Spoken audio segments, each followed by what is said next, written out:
Gujarati compulsory कर दिया जाए वो गलत बात है। मैं जो एजुकेशन लूँगा अपनी मातृभाषा में लूँगा। ये हमारा भारत का एक राज्य है। वो गुजराती बोल सकते हैं, बंगाल से आए वो बंगाली बोल सकते हैं। तो हिंदी हमारी राष्ट्रीय भाषा है, उस पर हमें गर्व है। अपनी मातृभाषा को इम्पोर्टेंस नहीं देंगे, उनको भी गुजराती फर्जियात बोलना पड़ेगा। स्टेट लैंग्वेज को हमें इम्पोर्टेंस देने के लिए उसे सीखना चाहिए। तो लेकिन ये इलेक्शन आ रहा है तब भी ऐसा क्यों हो रहा है?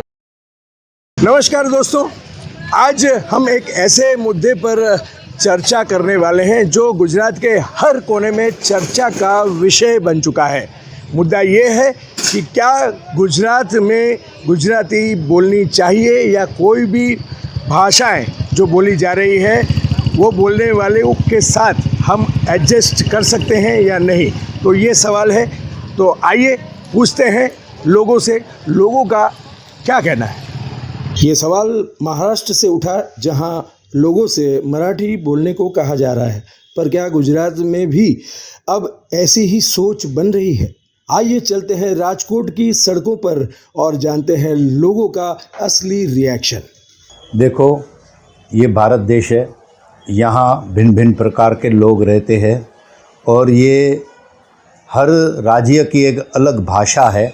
उन भाषा के अनुकूल लोगों को रहने कहने का सब अधिकार है।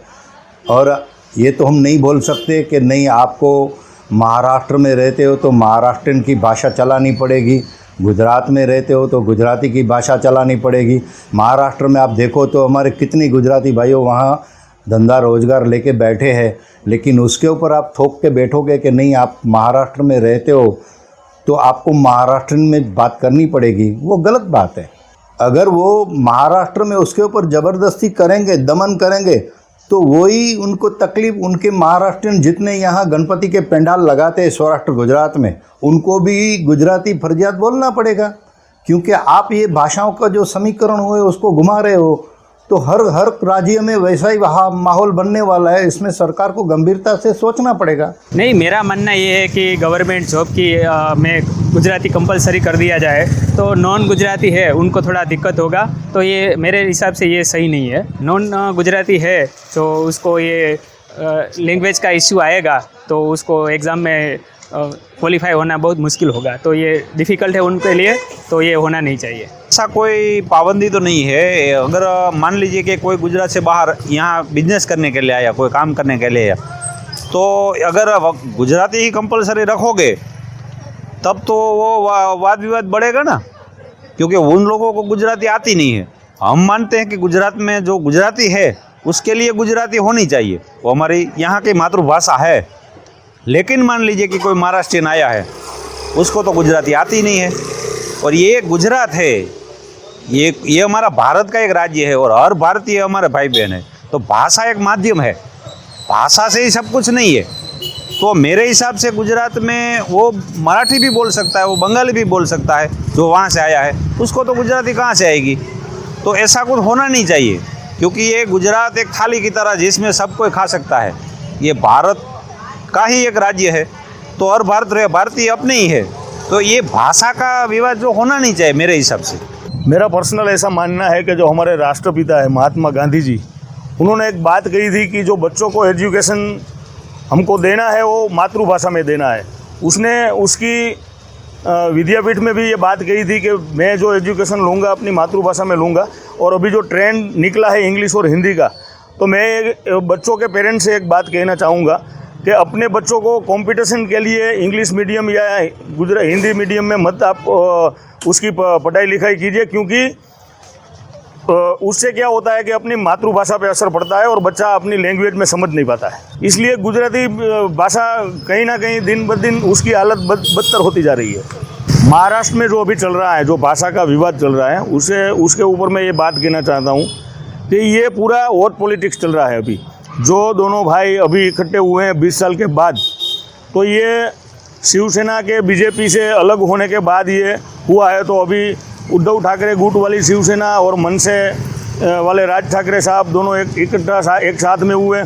तो महाराष्ट्र में ऐसा है, मुंबई में ऐसा है कि वहाँ पे बिहारी है, बंगाली है, पंजाबी है, गुजराती है, उड़ीसा वाले हैं, सब राज्य के लोग वहाँ पे अपना बिजनेस लेबर वर्क जो भी है वो करते हैं। तो ये अभी दोनों भाइयों ने शुरू किया है, ये वोट पॉलिटिक्स है।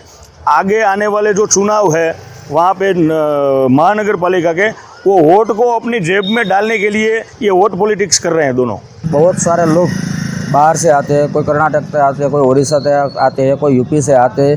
तो यहाँ दिक्कत, भाषा की भी दिक्कत है, बहुत पड़ रही है। क्योंकि कोई भी सामान लेने के लिए जाएंगे, कोई दुकानदार है उसको हिंदी नहीं आती है तो वो लोग हिंदी में बात करते हैं, तो एडजस्ट भी करनी चाहिए। महाराष्ट्र में रहते हो मराठी में ही बात करें तो वो गलत बात है कि भाई जो भी गुजराती यहाँ से महाराष्ट्र में गए वो गुजराती बोल सकते हैं, बंगाल से आए वो बंगाली बोल सकते हैं।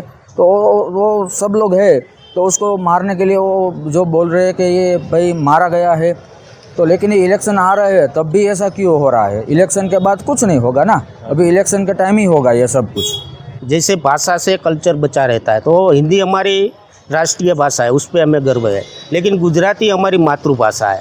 मातृभाषा यानी जब बच्चा पैदा होता है तो उसे माँ सिखाती है, और हमारा जो पारिवारिक जो संवाद होता है वो गुजराती में ही होता है। तो कल्चर, एक तो गुजराती कल्चर जो है वो गुजरात में जैसे मनाया जाता है तो उस पर भी थोड़ा डिपेंड करता है। और मिक्स कल्चर से अभी क्या है, समय के हिसाब से समय बदल रहा है, थोड़े बाहर के लोग यहाँ पे आ रहे हैं, यहाँ के बाहर आ रहे हैं, तो एक दूसरे का कल्चर, जैसे हम यहाँ पे पहले महाराष्ट्र में गणेश उत्सव मनाया जाता था, अभी हमारे गुजरात में भी मनाते हैं। दोनों मिक्स भी सही है, लेकिन अपना जो प्रॉपर मातृभाषा है उस पर तो गर्व होना ही चाहिए। भाषा तो अलग अलग होती है तो फिर भी चलता है सबको। प्रांत वाइज भाषा तो अलग अलग ही होनी चाहिए ना। हाँ, लगता है कि सही है। अगर हम नहीं बोलेंगे, जो मातृभाषा है वो लुप्त होती जाएगी। और अगर हम अपनी मातृभाषा को इम्पोर्टेंस नहीं देंगे, जैसे मेरी भी लैंग्वेज अभी आप देख रहे हैं कि मैं मिश्रित भाषा ही बोल पा रही हूँ, तो एक शुद्ध भाषा जो है उसकी आजकल दिन ब दिन हम कह सकते हैं कि उसकी विशेषता घटती जा रही है। लोग एक शुद्ध भाषा नहीं बोल सकते, 2-3 भाषाओं को मिश्रित कर ही बोल पाते हैं। तो इसके लिए हमें थोड़ी और मेहनत करनी चाहिए, और ये तभी हो पाएगा जब हम सब एक रोज़ की एक प्रैक्टिस रखेंगे, तभी हम हमारे लैंग्वेज को इम्पोर्टेंस दे सकेंगे।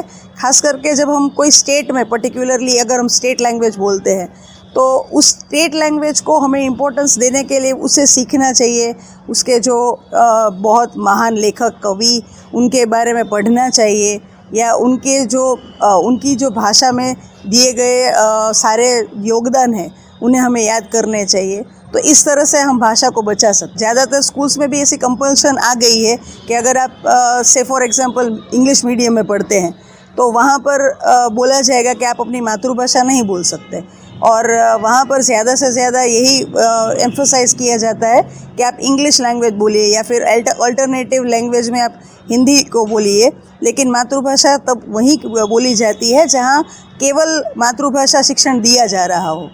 उसके अलावा ये अभी नहीं माना जाता है।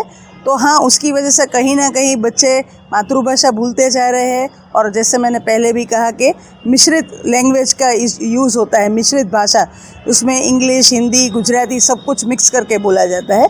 तो हम अगर एक ही भाषा को अगर हम विशेषता देना चाहते हैं तो फिर हमें एक ही भाषा को अच्छे से बोलना सिखाना चाहिए जब जहाँ जो ज़रूरत हो।